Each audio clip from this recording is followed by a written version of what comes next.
Bueno, buenos días o buenas tardes en realidad. Hola, profe. Hola, profe. Hola, profe. Buenas tardes. Vamos a... Hola, profe. ¿Cómo están? Vamos a... Entonces, a ver, ¿en qué vamos en la materia?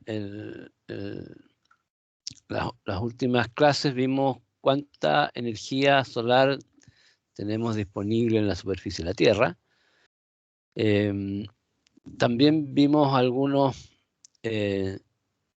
fuentes de información de esa energía que nos permiten también hacer algunos cálculos más elaborados, como por ejemplo calcular la radiación en una superficie cualquiera. También nos permiten incluso calcular en forma simple los rendimientos o la energía que se puede generar a partir de diferentes dispositivos. Eso es por un lado. Tomen eso como herramientas de cálculo, ¿ya? Cada uno tiene sus modelos de cálculo que van por detrás. Y lo que vamos a hacer ahora es ver esos modelos de cálculo, tanto para calcular la superficie sobre cualquier superficie, o sea, la radiación sobre cualquier superficie. Y también, bueno, vamos a ver el calor útil que se puede obtener de diferentes dispositivos. Entonces, una vez que veamos eso, vamos a ver realmente si usamos eso como elemento de cálculo o como modelo de cálculo, o usamos otro, ¿ya? Pero siempre tenemos que conocer, ya lo más probable es que, bueno, lo que no hemos dado cuenta antes es que todas esas cosas sirven como para una primera aproximación, pero cuando uno quiere hacer un análisis más detallado, ya requiere de otros tipos de modelos. Por tanto, vamos a comenzar entonces a ver un modelo que nos permite calcular la radiación incidente sobre la superficie de la Tierra en cualquier orientación.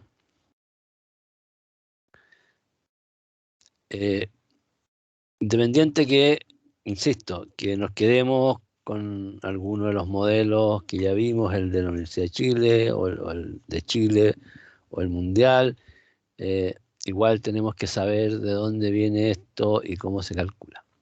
Entonces vamos a partir por definir, es necesario definir lo que es radiación directa y lo que es radiación difusa, porque cuando estamos sobre una superficie horizontal, que es donde se mide, da lo mismo, y lo que me interesa a mí es la radiación total.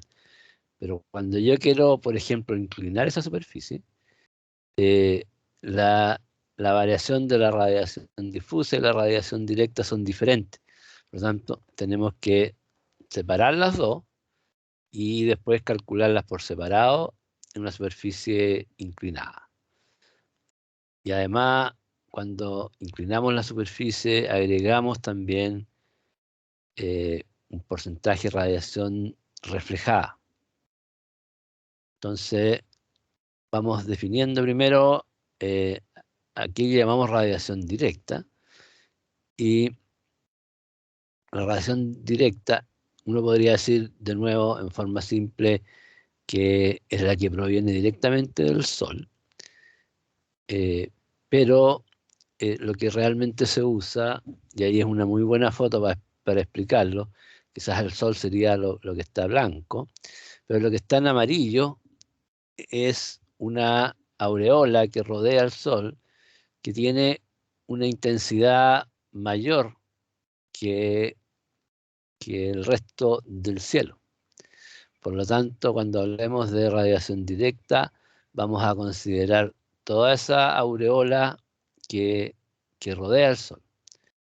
Entonces, y la radiación difusa sería toda la radiación que proviene desde el cielo, eliminando el Sol, y cuando hablemos de Sol hay que entender entonces el Sol con su aureola. Y aquí tenemos, en las fotos tenemos distintos tipos de cielo. El primero es un cielo completamente despejado. El segundo es un cielo con esas típicas nubes blancas. Y el tercero es un cielo totalmente nublado, con esas nubes negras como de temporal. No necesariamente el color de las nubes importa, sino que el concepto ahí es que está completamente nublado. Ahora, pregunta, ¿desde cuál tipo de cielo creen ustedes que proviene mayor parte de radiación difusa?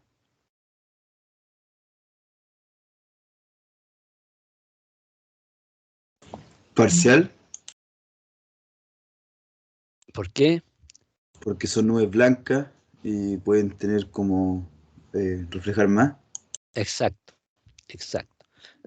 Por ejemplo, la radiación difusa en un cielo muy despejado es prácticamente muy baja porque no tiene, como tú dices, no hay donde reflejar ni nada. Entonces, bueno, siempre hay, digamos, pero es el valor mínimo. En el otro extremo, cuando está totalmente nublado, prácticamente la radiación no pasa. Entonces, efectivamente, los que generan una mayor porcentaje de radiación difusa son los cielos seminublados, y dentro de los seminublados, sobre todo, ese tipo de nubosidad bien consistente. Por ejemplo, la nubosidad, esa tenue, por ejemplo, esa más tenue que es como un pequeño filtro, pero no hay una reflexión importante, tampoco genera radiación difusa importante. Entonces, eso, ya ustedes se imaginarán la dificultad para estos modelos, porque yo no puedo saber eh, si la radiación que estoy generando total se debe a un cielo como este, o a un cielo como el del medio, o a un cielo que está más completamente nublado, pero con una capa delgada de nube. Eso generalmente no hay cómo saberlo. Entonces, hay una incertidumbre importante desde ya cuando uno separe la radiación difusa de la directa. El orden de magnitud puede ser cometer un error del 20 o 30% en la radiación total que yo voy a calcular en la superficie inclinada. Eso lo hemos hecho. Uno puede medir la radiación horizontal, puede medir la radiación en una superficie inclinada y comparar los dos valores de acuerdo a los modelos que uno calcule. Yo con la radiación horizontal y el modelo que vamos a ver, yo podría calcular la radiación sobre la superficie inclinada. Y ese resultado respecto a lo que uno mide con la superficie inclinada puede diferir en general de 5 o 10%, pero puede llegar hasta un 30%.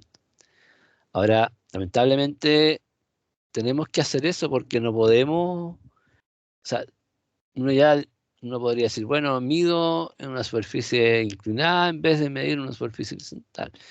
Claro, eso lo hacemos cuando estamos, por ejemplo, haciendo un ensayo de algún equipo. Queremos saber exactamente la energía que le está generando en ese momento. Pero para diseño no podemos hacerlo porque no sabemos qué cielo voy a tener. No podemos tener una base de datos para cada ángulo, inclinación, para cada orientación, etc. Entonces, esa ya es la primera dificultad. Y los modelos que se usan son empíricos. Por lo tanto, si vamos a usar uno de estos programas de cálculo, tenemos que saber qué modelo empírico está usando, porque no todos los modelos empíricos funcionan bien en todos los climas. Bueno, avanzando en esto, también lo que usamos es todos los cálculos tenemos que hacerlo en hora solar. La hora solar no es la misma que la hora local. La hora local es la hora del reloj. Entonces uno sabe cuál es la hora local porque mira el reloj, pero la hora solar no es tan fácil y se calcula mediante esta ecuación, ¿ya? Que es la hora local más un delta TG menos la longitud del lugar dividido por 15 más lo que se llama la ecuación del tiempo dividido por 60. Aquí el primer problema que tenemos, bueno, tenemos varios problemas, pero aquí hay un problema con toda esta teoría viene de un libro que es la Biblia a nivel mundial de la energía solar, pero tiene un pequeño problema que trabaja todos los ángulos en grados, no en radianes. Entonces hay que poner los ángulos en grados. Entonces la ecuación del tiempo está en grados, por eso es 60. La longitud también está en grados, por eso el 15. Bueno, en rigor entonces esa es la ecuación para calcular la hora solar. El delta TG es un delta T que define el gobierno respecto a la hora de estándar. Y en Chile tenemos un delta T de 3 horas en verano y 4 horas en invierno. Antiguamente había un periodo fijo de horario de invierno-verano, ¿ya? Por lo cual era fácil saber en qué fecha si yo tengo horario invierno-verano. Ahora los últimos años han cambiado prácticamente todos los años, así es que hay que estar atento si uno quiere mirar registros hacia atrás, tiene que ver a qué hora era el cambio de horario en ese año. Y es importante porque todas las funciones que uno genera, porque claro, uno dice, bueno, yo voy a calcular en hora solar, me da lo mismo, pero en horas es importante saber la hora local porque a qué hora uno empieza a trabajar, a qué hora termina, a qué hora son los periodos en que genera calor, etc.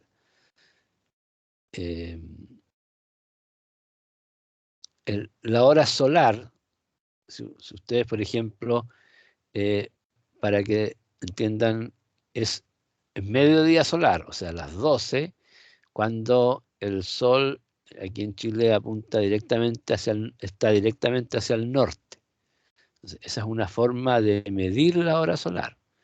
Si ustedes son capaces de medir exactamente el norte geográfico, no el norte magnético, si son capaces de medir exactamente el norte geográfico y ven que la sombra del sol en algún momento del día está exactamente sobre el norte geográfico, ustedes ahí pueden decir con seguridad que es el mediodía.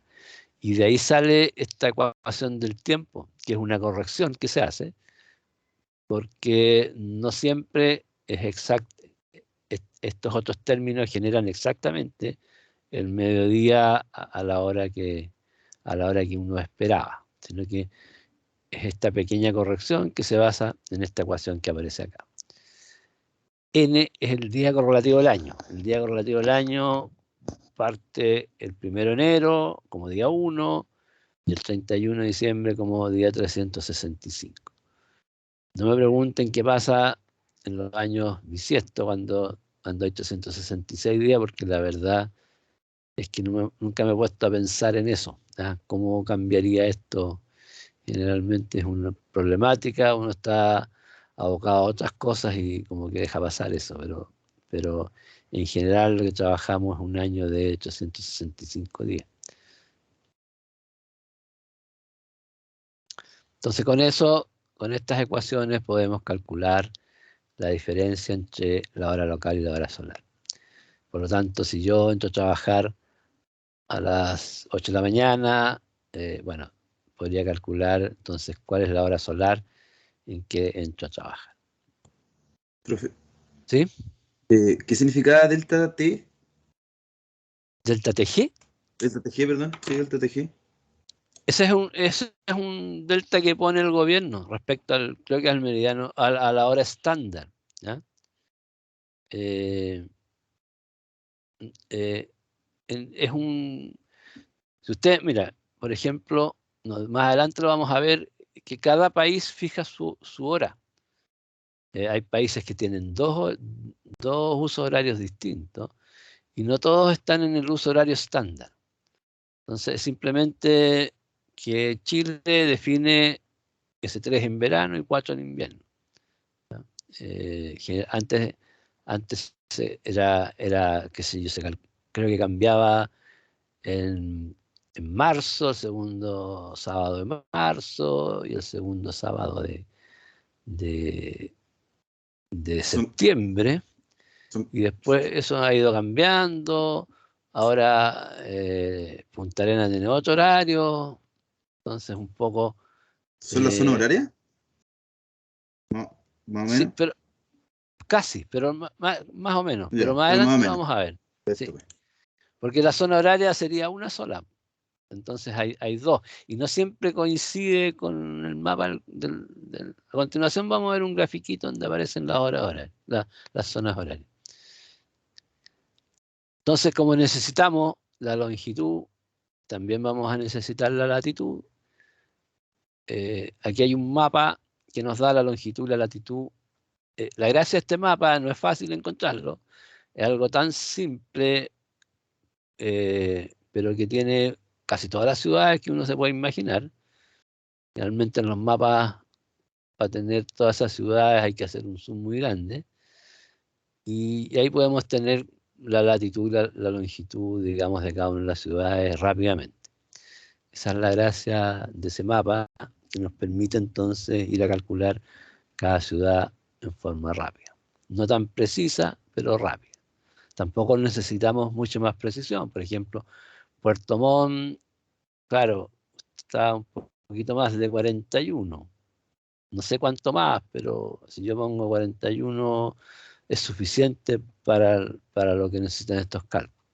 Y si quiero más, bueno, tengo que ir a un mapa ya a Google, por ejemplo, a ver cuál es efectivamente la latitud más precisa de Puerto Montt.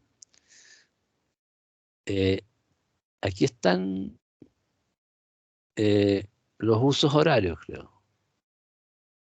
No, aquí está la longitud de todo el mundo. Este es el meridiano de Greenwich, que es el estándar que pasa por la ciudad de Greenwich en Inglaterra. Entonces, aquí están las diferencias con las horas. Entonces, aquí el otro mapa era de Chile, aquí tiene un mapa al bulto, sí, como para ver las latitudes y las longitudes de todo el mundo. Insisto, esto es como para tener una idea general de dónde estamos parados, si uno quiere datos más precisos.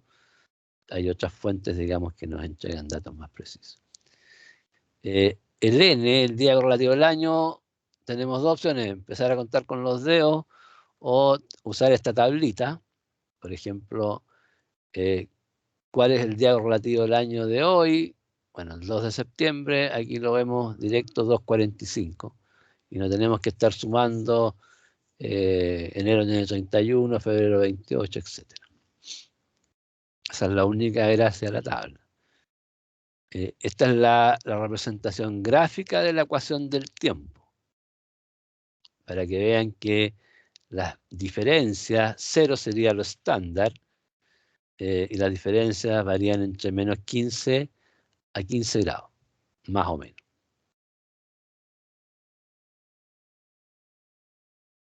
Aquí están los usos horarios, por eso les decía yo que no era exactamente lo mismo. Ustedes se fijan, el uso horario está pintado de un color y en Chile estamos generalmente con otros horarios. Si uno mira, lo que correspondería más bien es el amarillo, pero estamos con el verde. Y el verde lo tenemos incluso en las islas que están cerca del continente. Entiendo que la isla de Pascua está mucho más lejos y ahí sí que hay un uso horario distinto.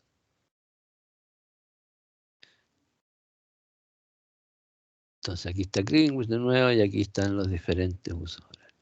Entonces uno define en qué uso horario se va a ubicar, digamos. Entonces aquí estamos en el 4, si ustedes se fijan, pero estamos un poco forzados. Por eso el delta H igual 4. Eso es en un periodo del año, en otro periodo del año cambia.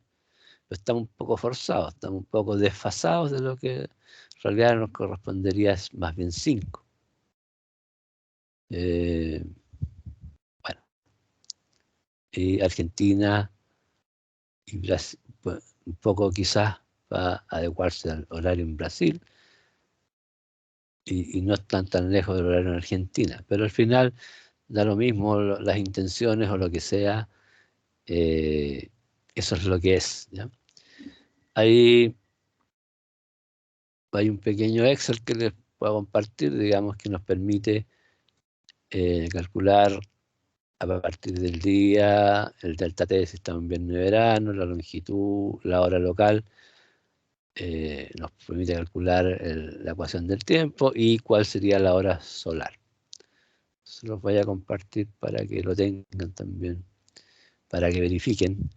Si alguien, por ejemplo, otra forma de ver el norte, que no es fácil, insisto, la brújula no nos da, lo que necesitamos aquí es el norte astronómico del eje de la Tierra.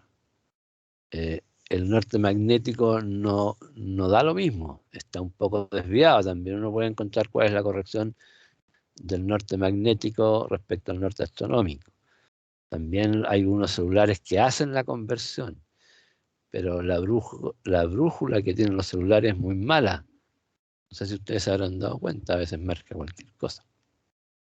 Entonces, otra opción de ver efectivamente el norte es calcular cuál es la hora local exacta en que es el mediodía solar. O sea, cuál es la hora para el mediodía solar, cuál es la hora local exacta. Y con esa hora local exacta, ustedes pueden ver dónde se proyecta la sombra, por ejemplo, y pueden ver cuál es el norte real. Lo que yo hago en general para buscar el norte es buscar en Google cuál es la orientación del norte, porque ahí aparece el norte astronómico, no el norte magnético.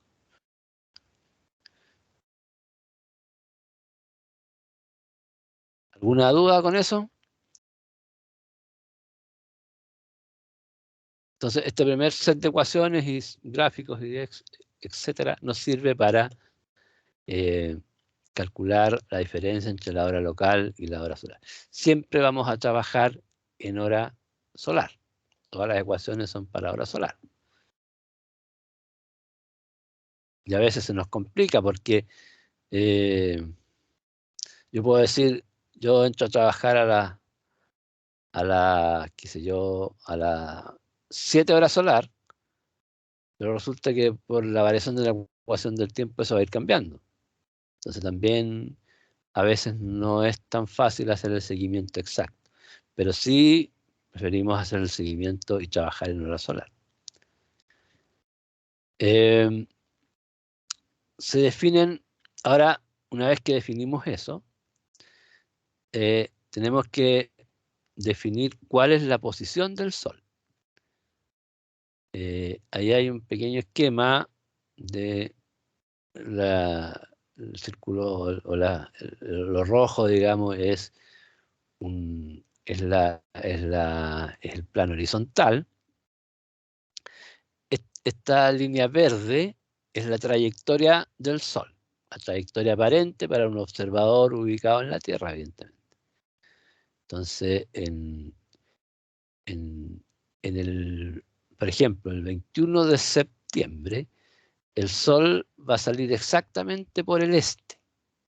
O sea, esta línea parte exactamente por el este. Ahora, antes del 21 de septiembre, está saliendo un poco al noreste. Y cuando pasemos el 21 de septiembre, va a empezar a salir por el sureste. ¿Ya? Entonces, el dibujo que está aquí es en invierno. Y la posición del Sol, entonces, se define por dos ángulos. Uno es el ángulo de altitud. El ángulo de altitud, ustedes trazan una línea entre el centro del Sol y el punto del observador, y la proyección de esa línea sobre la línea horizontal, y eso les va a dar el ángulo de altitud. Y el otro ángulo para definir la posición del Sol es el ángulo de azimut, que se mide en el plano horizontal, en esta misma línea de proyección del Sol, pero con respecto a la dirección sur. Y ojo con eso, porque en la mayor parte de las publicaciones en Chile miden ese azimut a partir del norte, ¿ya? Si uno lo mide a partir del norte, parece más lógico. La verdad es que medirlo desde el sur es una complicación, pero esa es la única forma de que las ecuaciones funcionan. Si no, quedan indefinidas en algunos casos. Entonces, como cosa, uno podría decir, es más fácil, claro, decir que en la mediodía solar, cuando el sol apunta exactamente al norte, el ángulo azimut es 0. Eso dice en realidad en el hemisferio norte. Pero para nosotros es 180. E incluso puede ser más 180 o menos 180. Ese punto es un punto bien extraño, porque aquí en este gráfico está visto en planta el ángulo de azimut solar, y después vamos a definir otro que es igual pero de la superficie, eso lo vamos a llamar azimut de pared. El azimut solar es negativo en la mañana y positivo en la tarde. Entonces, aquí no hay problema, pero aquí vale menos, cuando llego antes, un minuto antes de mediodía, vale menos 180 y después vale más 180. ¿Ya? Es una complicación, pero es una complicación, digamos, intelectual. No tiene que complicarse con eso. En realidad, el valor, todos los valores, todas las ecuaciones me van a entregar el mismo valor con más 180 y con menos 180. Pero hay que usarlo así porque si no las ecuaciones no funcionan. Cuando vean literatura o gráficos en Chile que el hemisferio está medido desde el norte, bueno, entiendan que también es una forma de representarlo, pero cuando ustedes, si quieren usar cálculos, las ecuaciones que vamos a ver, tienen que ponerle que el norte es 180 y no 0. Y así sucesivamente todos los ángulos. Aquí hay, bueno, hay 3 posiciones típicas, digamos, de este es el equinoccio, como digo, de otoño o de primavera, que es a grandes rasgos, a los astrónomos les gusta calcularlo con más precisión, pero nosotros para nuestro es suficiente decir que es el 21 de marzo y el 21 de septiembre. Después, en el hemisferio sur, entonces, en el verano, sale hacia el sur, digamos, hacia el sureste, y en el invierno sale por el noreste. Y evidentemente se esconde en el oeste.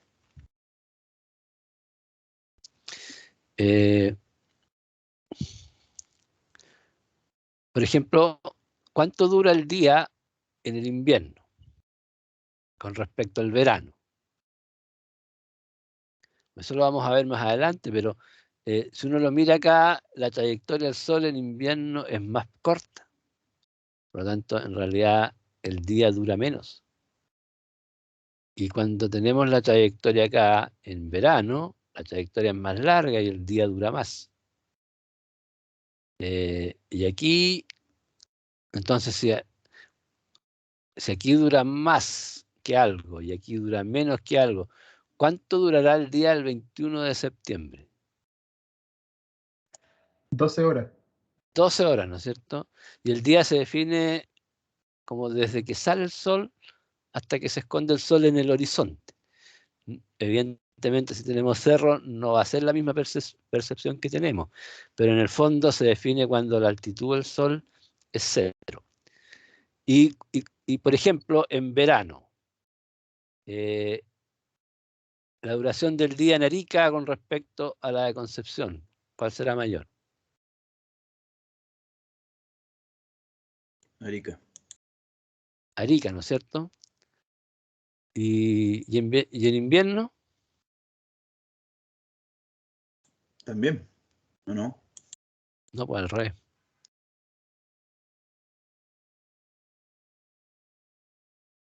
Al revés, es más corto. Y la pregunta, no, al revés, a ver, se me enredó. Ahí lo vamos a ver más adelante, pero la pregunta del millón es el 21 de septiembre, en Arica, ¿el día es más corto o más largo que Concepción? Ahí es igual, Ahí, para todos lados. ahí es igual, ¿no es cierto? O sea, en todo el mundo, el día dura 12 horas ese día. Pero no depende del... Por ejemplo, en la Antártida o en países nórdicos tienen de repente días casi que 24 horas o noche entera cuando Ya, se pues, acerca a los polos.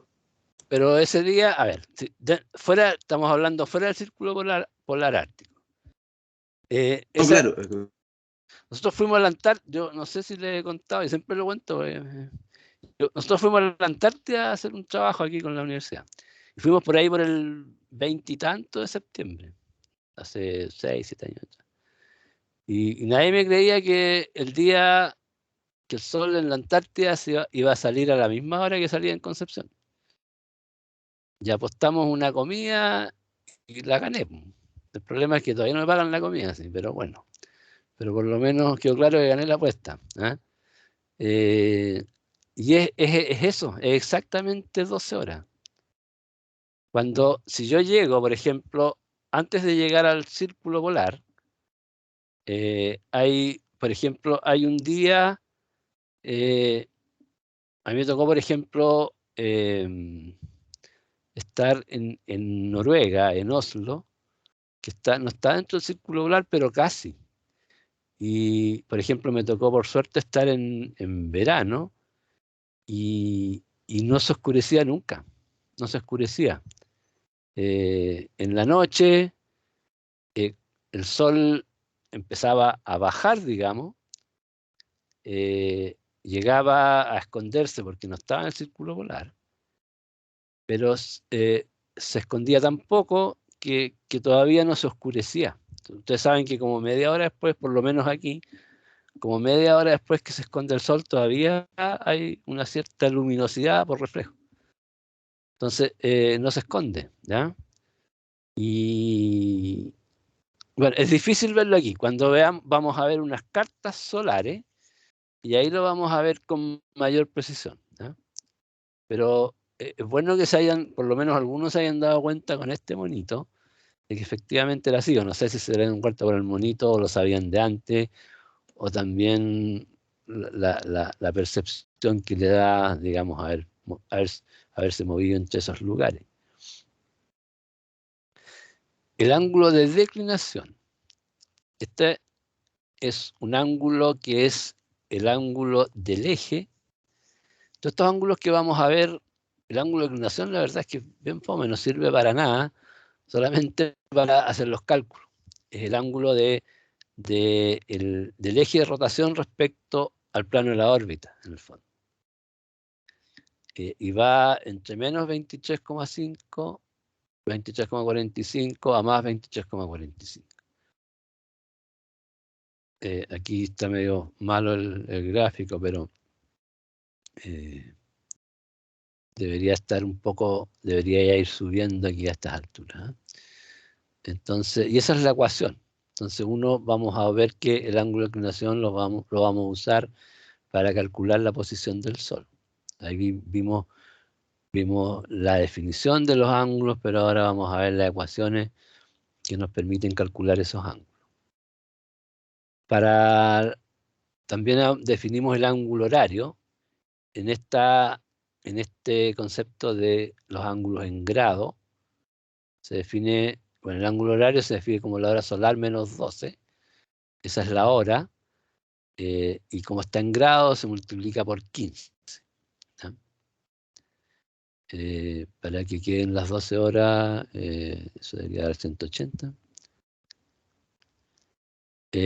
Entonces, este es el ángulo de altitud solar. el seno del ángulo de altitud es igual al seno de la declinación, perdón, el seno de la latitud por el seno de la declinación. Entonces aquí usamos la declinación. Para lo único que lo usamos es esto. A mí yo nunca he usado la declinación como otro concepto que me genere algún tema físico, ¿ya? Más el coseno de la latitud, el coseno del ángulo horario y por el coseno de la declinación. Entonces yo con esta ecuación, yo definiendo la latitud, puedo definir el lugar físico en que me encuentro, en la Tierra. Con la declinación lo que voy a estar indicando es la fecha en que estoy haciendo el cálculo. Y con el ángulo horario estoy fijando la hora, por lo tanto, aquí puedo calcular la altitud del Sol para cualquier parte del mundo, en cualquier día y a cualquier hora. Y el ángulo de azimut, que es el que se mide, digamos, ¿se acuerdan? Desde el sur, en la proyección. Aquí es complicado por lo que acabamos de ver, pero esta complicación es la única complicación que hay. Si uno tiene cuidado de hacer esto, funciona bien, ¿no? Entonces se define un gamma auxiliar, que es un gamma cero, que se calcula por esta ecuación. Entonces, cuando el gamma solar, el azimut solar, es gamma 0 menos 180, si estoy en la mañana, o gamma 180 menos gamma 0 si estoy en la tarde. Esa es la única complicación. Y el resto funciona perfecto, todo el resto de las ecuaciones. Lo que pasa es que las ecuaciones estaban inicialmente diseñadas para el hemisferio sur, para el hemisferio norte, perdón. Cuando tratamos de trasladar al hemisferio sur se producen ciertos problemas. Yo he visto varios sets de ecuaciones tratando de generar, digamos, la solución para el hemisferio sur con los mínimos de cambio, pero algunas no funcionan, simplemente no funcionan. Esta sí funciona y el único cambio que hay que hacerle es esto. De hecho, tampoco hay que hacerlo, digamos, ya en el libro en el DAFI, ya viene esa corrección dependiendo si es el hemisferio norte o sur. Esa es la forma. Entonces, con eso podemos calcular la posición del Sol en cualquier momento. Ahora, para trabajar, uno usa, digamos, expresiones gráficas. Por ejemplo, si uno se para en un lugar y mide la posición del Sol, mide el ángulo de altitud, digamos, y el ángulo de azimut, y lo pone en algún gráfico, por ejemplo, si este gráfico, acá tengo el ángulo de azimut, y en el otro tengo el ángulo de altitud, yo podría poner gráficamente la trayectoria del Sol. Para ese monito, por ejemplo, ¿en qué fecha está hecho ese monito? Para el 21 de septiembre o 21 de marzo. Exacto, exacto. Entonces, y en cualquier parte del mundo va a dar, no va a dar lo mismo. ¿Cuál es la diferencia si lo hago aquí o en Arica, por ejemplo? La altura máxima a la que llega el Sol. Eso, exacto. La altura máxima va a cambiar, ¿ya? O sea, va a cambiar todas las alturas en realidad, pero la simetría va a ser la misma. El valor 0 se mantiene, todas las alturas van a cambiar en forma proporcional, digamos, ¿no? Exacto. Ahí está el gráfico. Bueno, tenemos otro. También les voy a pasar el Excel para que lo tengan, digamos. Ahí está la posición del Sol un día cualquiera. En Concepción tiene más o menos 36 grados. Para el día 236, ¿qué día dijimos que estábamos hoy día? De andar por ahí. Probablemente el ejercicio lo hago como para el día de clase. Entonces, a las 15 horas yo hoy día tenía, o el día 236, tenían en Concepción una altitud de 26,9 grados y un azimut de 128. Entonces, aquí está el azimut correcto, ¿cierto? Es más o menos 180 a mediodía, y en la mañana es negativo, en la tarde positivo. Ahora, ¿para qué vamos a ir contra todo? También tenemos que aprender a analizar, otra literatura que generalmente viene de otra forma. Entonces, aquí también está dibujado el azimut, pero medido ahora desde el norte, ¿no? Que es más fácil imaginárselo, pero insisto, lo que nos dan las ecuaciones es medido desde el sur. Y aquí, evidentemente, es más o menos 180.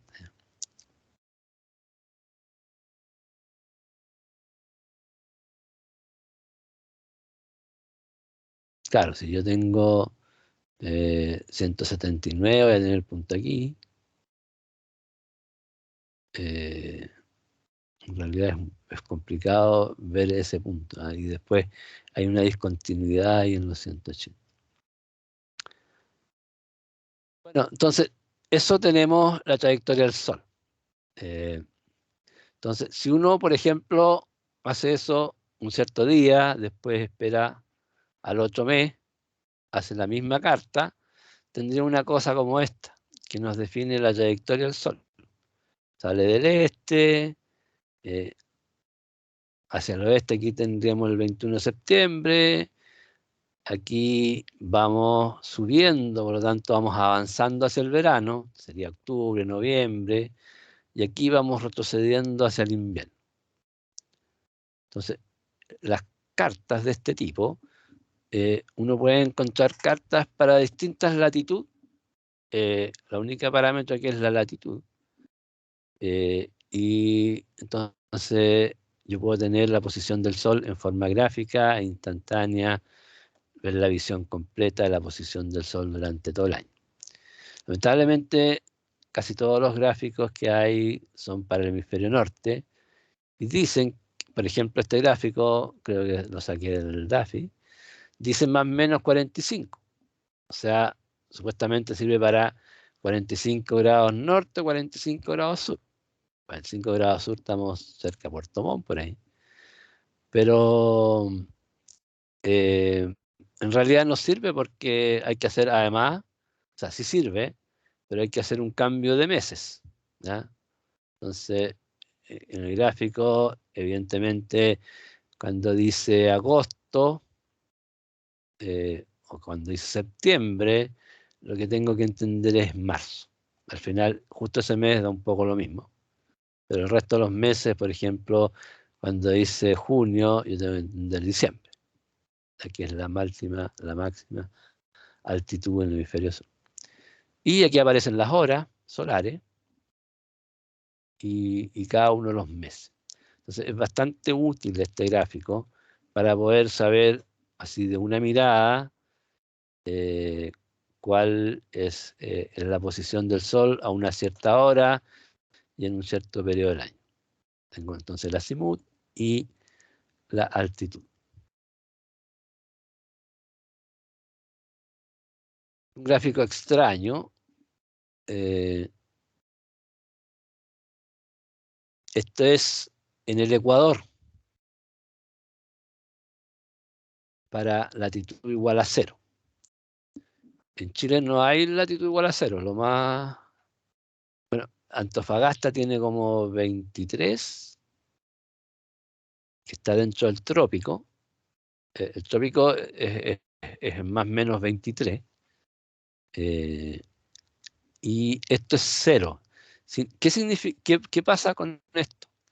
Por ejemplo, a veces no están dibujados los meses, pero uno los puede ir contando y puede saber cuál es el mes.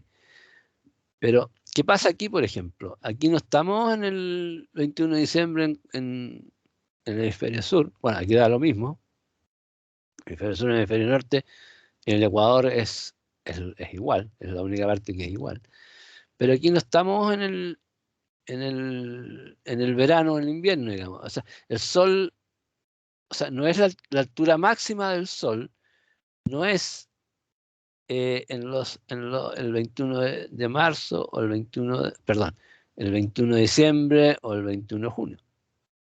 La máxima altura del Sol se da en otro momento. En el día, por ejemplo, si ustedes van, no nos vamos al Ecuador, que es más complicado, pero vámonos a Arica. En verano, por ejemplo, en Arica, el Sol está a 90 grados, no a mediodía, está antes.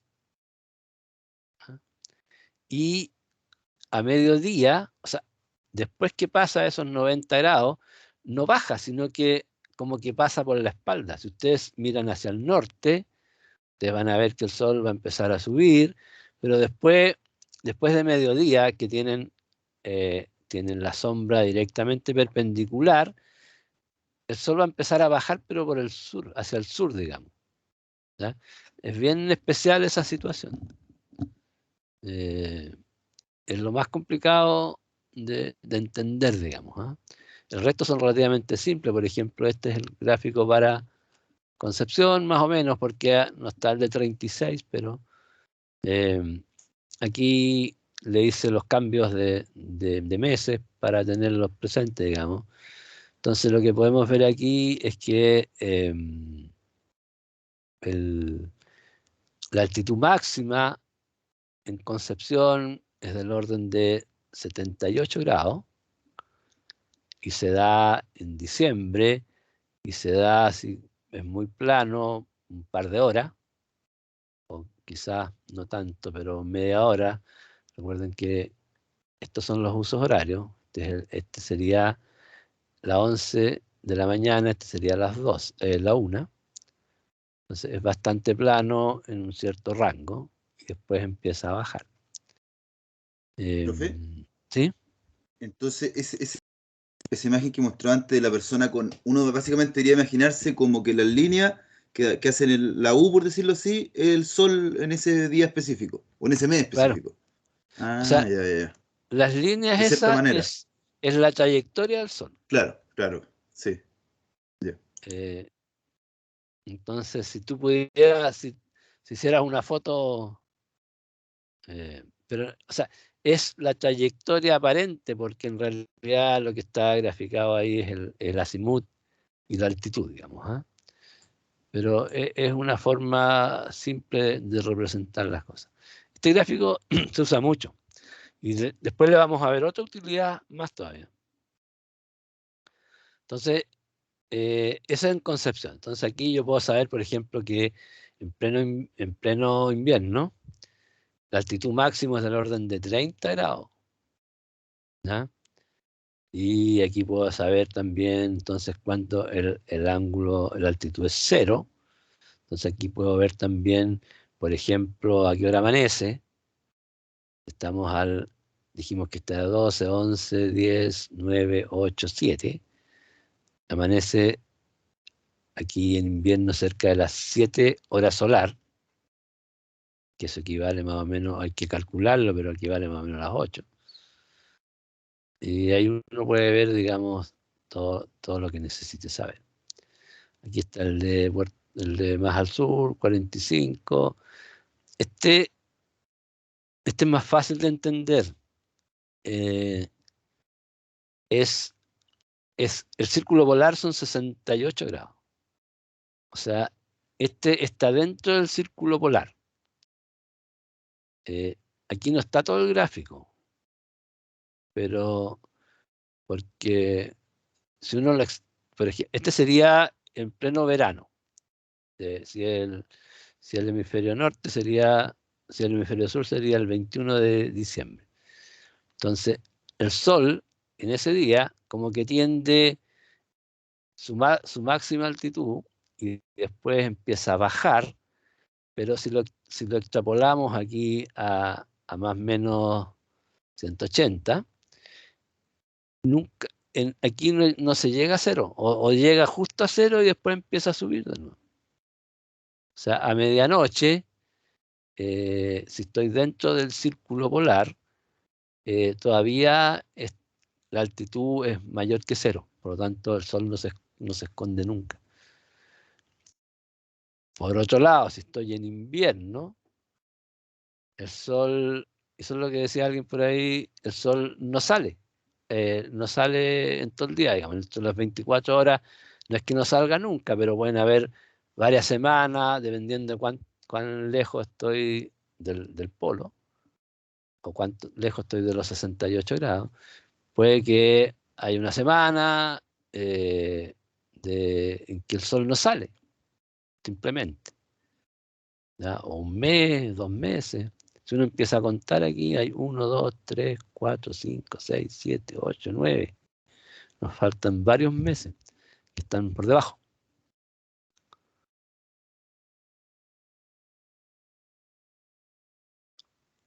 Eso sí que no lo he visto nunca. Pues en la Antártida cuando fuimos no estaba bien, no estaba en el círculo polar, digamos. Además fuimos justo en una época en que el día duraba las 12 horas, fue bien fome en realidad. Bueno, conociendo la posición del Sol, lo vamos a usar para calcular la radiación incidente sobre cualquier superficie, pero también nos pueden servir para otras cosas. Por ejemplo, para calcular las sombras. Las sombras es un cálculo geométrico burdo, no tiene ninguna gracia. Es trigonometría, digamos. Si es el ángulo de altitud, ¿no es cierto? Bueno, si yo tengo una altura, el largo de la sombra la voy a calcular con la relación de los triángulos, ¿cierto? Tan simple como eso. Y eso nos permite, por ejemplo, calcular la longitud de la sombra que genera, si yo voy a, por ejemplo, una utilización práctica de esto, es si yo voy a instalar baterías de captadores solares, por ejemplo. Si yo voy a instalar varias,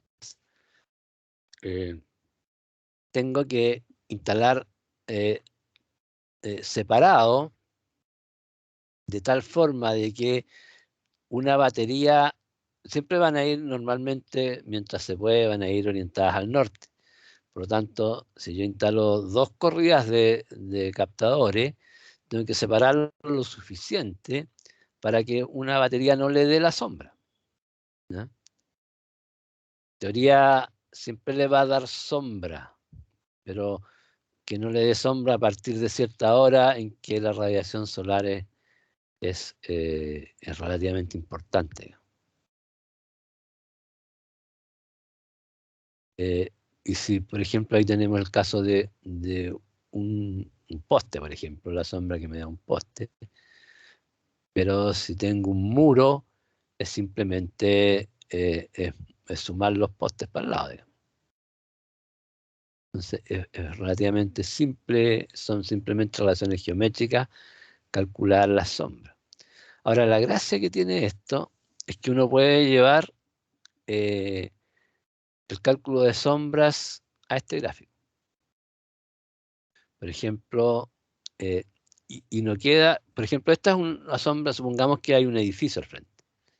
Esta es la sombra que me genera el edificio, pero nos genera un contorno plano aquí, no es el mismo ángulo, porque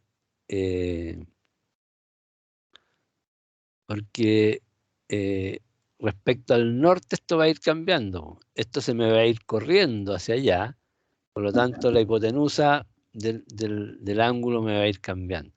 Pues hay unos ejercicios ahí que ustedes lo pueden hacer, pero si lo dibujan aquí, queda eso, queda un gráfico como ese.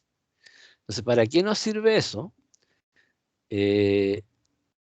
Yo puedo decir, por ejemplo, si yo voy a instalar algún sistema de captación de energía solar y tengo un edificio o una obstrucción al frente, yo sé que todo esto que está aquí no le va a dar radiación directa, solamente le va a dar radiación difusa.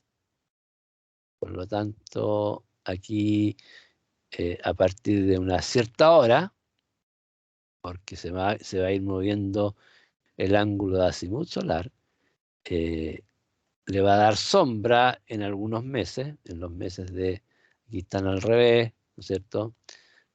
Pero en los meses de invierno le va a dar sombra hasta cerca del mediodía, donde por el motivo de que se va moviendo el azimut del sol, ya como que pasó la sombra, y ya le va a empezar a dar sol todo el tiempo. Entonces lo que uno hace es ver, yo estoy perdiendo la radiación directa de todo este periodo. Y lo que yo podría hacer es ver qué tan importante es esa radiación frente a la radiación total.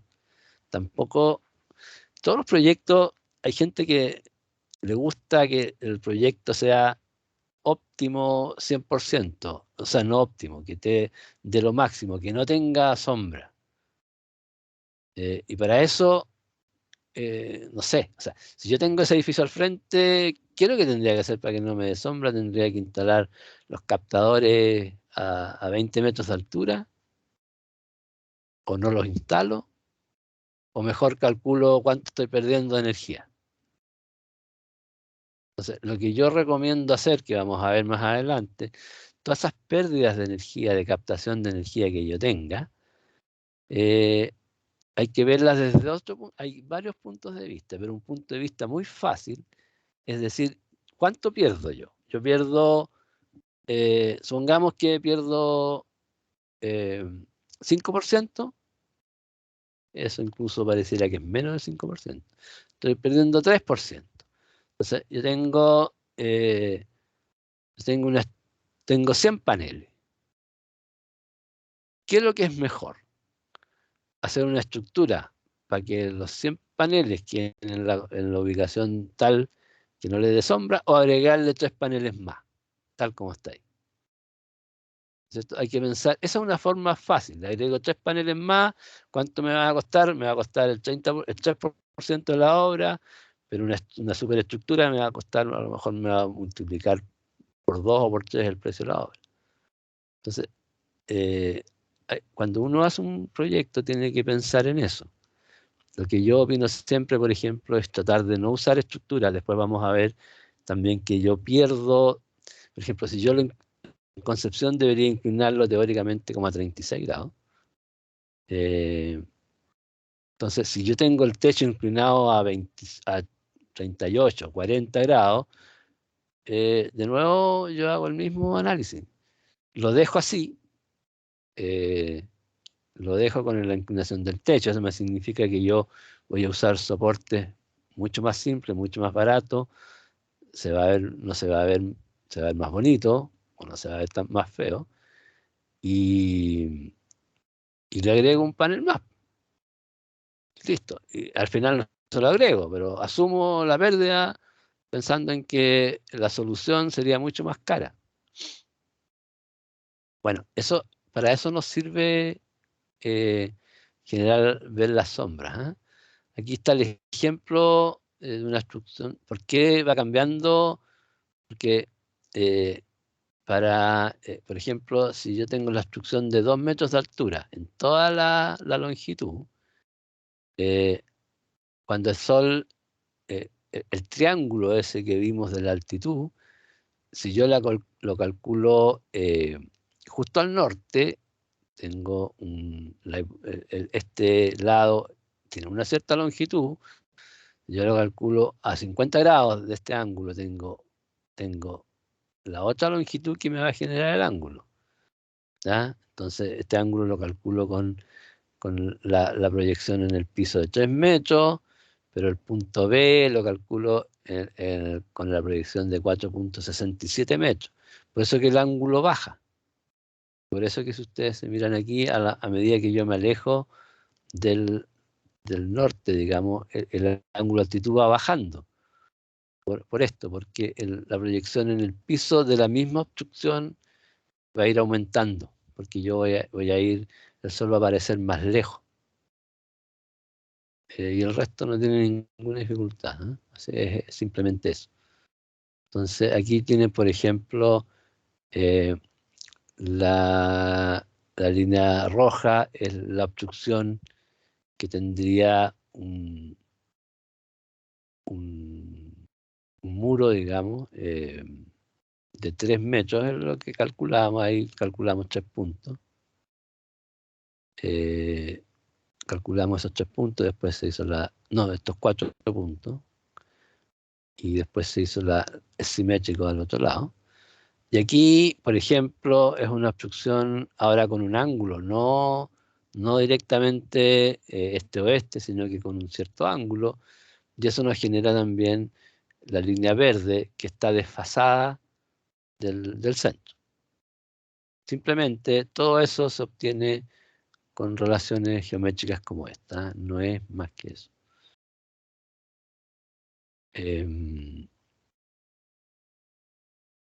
Ahora, uno puede generar, por ejemplo, si yo voy a instalar en mi casa paneles, yo puedo generar todo el contorno que me produce sombra. Yo puedo, por ejemplo, medir hacia el norte, cuál es la altitud que tiene los elementos que me van a producir sombra. Y así me voy corriendo el azimut hacia la mañana y hacia la tarde, y esto me va a ir generando una serie de valores de azimut y de altitud. Y si yo dibujo esos en la carta, es lo mismo que dibujar la sombra. Entonces, todo lo que quede debajo de esta línea, que es la línea que yo veo del horizonte, del punto donde yo quiero instalar algo, todo esto va a quedar, no va a tener radiación directa en estas horas y en estos meses. ¿Ya? Entonces, también es útil nuevamente, es decir, el entorno es difícil, no es tan difícil de calcular, pues yo lo puedo dibujar ahí. Si quiero hacer cálculos más detallados, claro que me va a costar un poco, pero yo lo puedo dibujar acá y digo, bueno, a tal hora, entre tal mes y tal mes, tengo solamente radiación difusa, ¿valdrá la pena hacer algo o no? ¿O me quedo con eso? ¿Ya? Insisto, cualquier cosa, yo tendría que, para disminuir la altitud de esto, tendría que levantar el equipo de captación. Entonces, va a ver si vale la pena o no, digamos. Si yo tengo ya en el techo y tengo eso, bueno, levantarlo es más complicado, ya significaría hacer una estructura sobre el techo. Entonces, generalmente no vale la pena. Ahora sí lo que puedo hacer es evaluar cuánto estoy perdiendo en energía. Yo puedo saber, hay tablas, hay gráficos que me permiten saber en todos estos cuadrantes qué porcentaje de energía tengo. Entonces uno puede ver, esto significa 3% menos, etc. Hay una forma, si ustedes hacen esta es la forma correcta, si ustedes hacen esas fotos panorámicas con el celular, van a generar algo muy similar, ¿ya? Van a generar el contorno. Aquí ustedes tienen que fijarse cuál es porque ustedes generan una foto y después las tiran, la ponen centrada hacia el norte y las tiran para los dos lados. Entonces tienen que fijarse, tienen que tener 2 valores de referencia, o sea, o 3, donde está el norte en la foto, donde está el este en la foto y una altitud. Por ejemplo, pueden tener cuál es la altura de eso, de ese techo de la casa. Entonces ponen la foto centrada, las tiran para un lado y para el otro y después las tiran hacia arriba y les va a quedar más o menos el contorno que le produce sombra en ese sector. Si ustedes miran, es muy similar a esto. No sé qué tan preciso sea la foto del celular para hacer eso, pero es mucho más simple. Entonces tienen que tener los instrumentos, se demorarán un par de horas en hacerlo, y se demoran 2 minutos, digamos, para tener una primera aproximación. Generalmente no es necesario más que eso. Entonces ahí le borramos la foto y nos queda el contorno ahí sabemos que entonces a la hora en que aquí, por ejemplo, la radiación,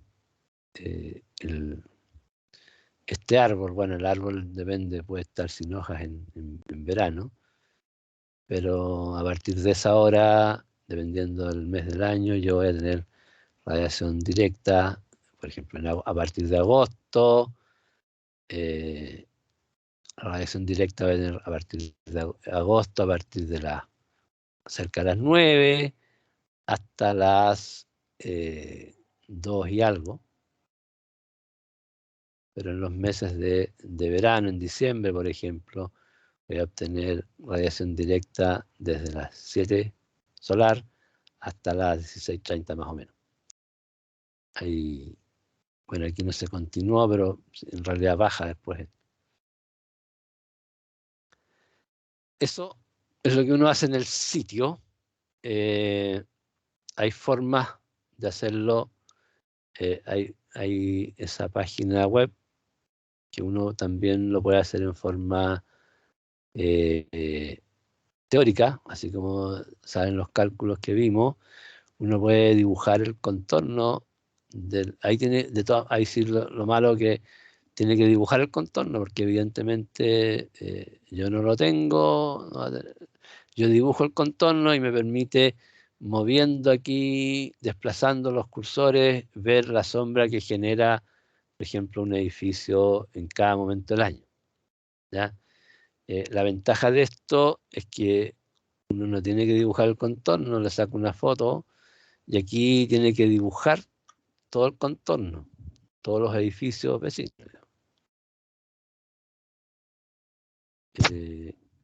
En el SketchUp también puede hacer eso. Por ejemplo, ustedes dibujan, si su problema es un solo edificio, pongamos que,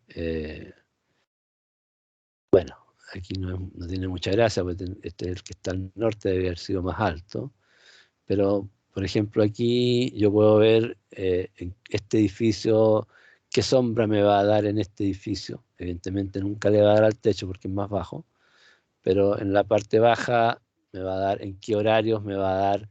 Aquí yo le voy moviendo el cursor de SketchUp, ustedes definen la localización y van moviendo el cursor y van viendo las horas en que les da sombra. También es importante para definir si un lugar es apto o no, o cuál es el mejor lugar. Pero tienen que dibujar el contorno.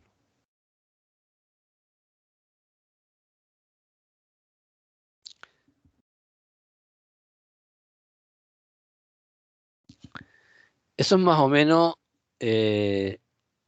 digamos, lo que nos permite calcular la posición del Sol, la sombra. Ya vimos 3 métodos, digamos, que se manejan en SketchUp. Probablemente lo más fácil es usarlo acá. El dibujar los contornos de los edificios no hay ningún problema. Y ahora lo que vamos a ver es los ángulos respecto a una superficie. Ya vimos los ángulos solares, ahora lo que vamos a ver es cuál es el ángulo respecto a la superficie, que eso es lo que al final nos interesa, porque mientras el ángulo de una superficie se refiere a la línea que une el Sol con la superficie, ¿no es cierto?, respecto a la normal a la superficie. Entonces, mientras menor sea ese ángulo, mayor va a ser la proporción de energía solar que le va a llegar, la radiación directa. Entonces, tenemos que calcular ese ángulo de incidencia que se llama, que es el ángulo entre la normal y el Sol. Y para eso necesitamos definir los ángulos de la superficie y después de eso vamos a calcular el ángulo de incidencia. Entonces, definimos para definir una superficie, y con esto ya vamos a terminar para no cansarlos tanto. Cuando definimos una superficie, también la definimos por 2 ángulos. Uno es el ángulo azimut de pared. Ustedes se recuerdan, al azimut le pusimos gamma S, para diferenciarlo justamente de este, que es el gamma de la pared. Y el ángulo de inclinación. La inclinación es el ángulo que genera el plano de la superficie con el plano horizontal. Fíjense que yo puedo definir aquí, yo tengo que definir cuál es la superficie que estoy viendo. Si es la de arriba o la de abajo. Ese ángulo beta es que estoy considerando la superficie de arriba. Si fuera la superficie de abajo, tendría que medir desde la otra posición del beta, y sería más de 90. Es absurdo poner un captador solar, digamos, a más de 90. Pero puede ser. Y también hay edificios. Eso también me sirve, por ejemplo, para calcular la energía solar en una ventana. Hay edificios que los arquitectos por capricho lo hacen así. Y ojalá que no haya ningún arquitecto escuchando, porque imagínense una pared de un edificio que no es vertical, ya sea inclinada hacia adentro o hacia afuera. Es una complicación, no es menor. ¿Cómo van a llegar a las ventanas, por ejemplo? ¿Cómo le van a poner cortina a eso? En la Universidad Católica hay un edificio así. Yo creo que el arquitecto que lo hizo tuvo que arrancar porque no, los que viven ahí no es nada agradable, digamos, tener paredes inclinadas que no estén a 90 grados. Bueno, pero está la opción de tener entonces este beta es para esta superficie A. Si yo quiero ver la superficie de atrás, tengo que medir el beta desde el otro lado. Y así estaríamos generando, entonces, damos la superficie con el azimut de superficie y el ángulo de inclinación, y con eso definimos el ángulo de incidencia, que esa sería la normal a la superficie, esa sería la trayectoria, la trayectoria del rayo del Sol, y el ángulo θ es el ángulo que se forma entre los dos. Y la ecuación para calcular ese ángulo θ es esta, que es lo que es. No la voy a demostrar, pero yo creo en las personas que dicen que funciona. Entonces están las mismas variables que hemos visto, la declinación, la latitud, y aparecen las posiciones de la superficie, que es la inclinación de la superficie, el ángulo, el azimut de la superficie. El sub P es de pared, digamos, para que se recuerden. El ángulo horario, etc. El resto son los mismos ángulos que hemos visto. O sea, a partir de la posición del Sol, o sea, a partir de ni siquiera la posición del Sol porque está implícita, a partir del ángulo de latitud, declinación, que nos da la fecha, el ángulo horario, que nos da la hora, y el gamma P y el beta, que nos da la posición de la superficie, podemos calcular en cualquier parte del mundo, en cualquier minuto del año, cuál es el ángulo de incidencia del Sol con respecto a la superficie. Y lo que buscamos es, en la medida que tengamos mayores niveles de radiación, buscar ángulos más pequeños. Eso es una superficie fija. También podemos tener superficies móviles. La superficie móvil lo que hace es tratar de que ese ángulo de incidencia sea cero en todo momento. Eso es lo que maximiza la radiación solar. Y eso es lo que aparece, si ustedes se acuerdan, en los mapas esos, cuando veíamos la energía solar perpendicular. ¿Ah? Y que tampoco era tan extraordinario lo que se gana. ¿Se recuerdan ustedes respecto a una superficie fija, bien orientada? El aumento es del orden del 30%, por ahí anda. Bueno, igual 30% es algo, pero a veces si uno hace los cálculos se imagina que podría ser incluso mayor. Eso va por hoy día. No sé si habrá alguna consulta.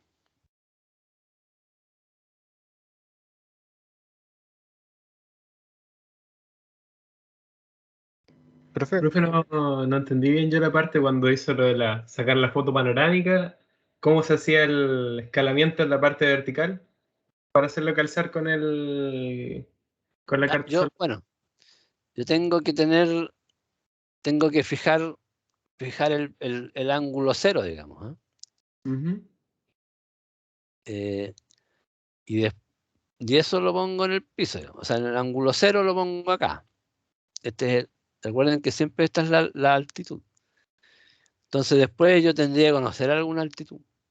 Yo, por ejemplo, pero conociendo una es suficiente. Por ejemplo, si yo conozco la altura de las calles, podría calcular eso, pero es más fácil calcular la altura al norte. Ah, ya. Entonces, sabiendo la altura de la casa, que tengo 3 metros, pongámosle que tengo 4,4 metros, 4 metros y medio ahí, en ese punto, después veo la distancia que está entre el observador y esa superficie, y con esas dos, esas dos la distancia y la altura puedo calcular el ángulo. El Ah, ángulo ya. es el que replico acá en esta escala de la altitud. Ya, ok. Quizás lo que es más difícil ahí es calcular el cero, porque en el Sí, fondo tendría que poner el celular pegado al piso. sí. Bueno, Pero como me digo, imagino que igual se puede hacer después la corrección, o sea, sí, considerando la altura del observador y... exacto, exacto. No es lo mismo que el otro, pero es mucho más fácil. Tienen que tener ese instrumento lo usan los topógrafos. Ese es un instrumento medio hechizo, parece, Un pero si lo eclímetro. queremos. ¿Ah? Un eclímetro se llama eso. Sí. Pero, claro, pero una primera aproximación es esa. Con un poco de práctica lo pueden hacer. Eso. Y el este y el oeste, bueno, tienen que ver si se giran de la posición norte, se giran 90 grados, qué es lo que ven aquí y qué es lo que ven acá, digamos, para tirarlo en la otra dirección. Voy a hacer el ensayo. Al ensayo, pues nos cuenta. Bien, ¿alguna otra consulta, comentario? Profe, el PPT lo va a subir. Sí, ¿no lo ha subido? No, creo que no. Parece que sí. ¿Cuándo lo vieron? Ayer parece que lo subí. No, o sea, lo vi antes de la clase y estaba solo el primero, el de Ah, evaluación del bueno. recurso. Bueno, lo voy a subir entonces ahora. Ya, vale, gracias. Ya. Listo. ¿Alguna otra consulta, comentario?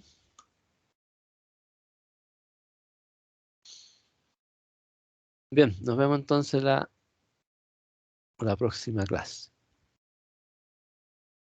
Chao, profe. Vale. Chao, que estén bien. Chao, profe. Chao. Profe. Chao.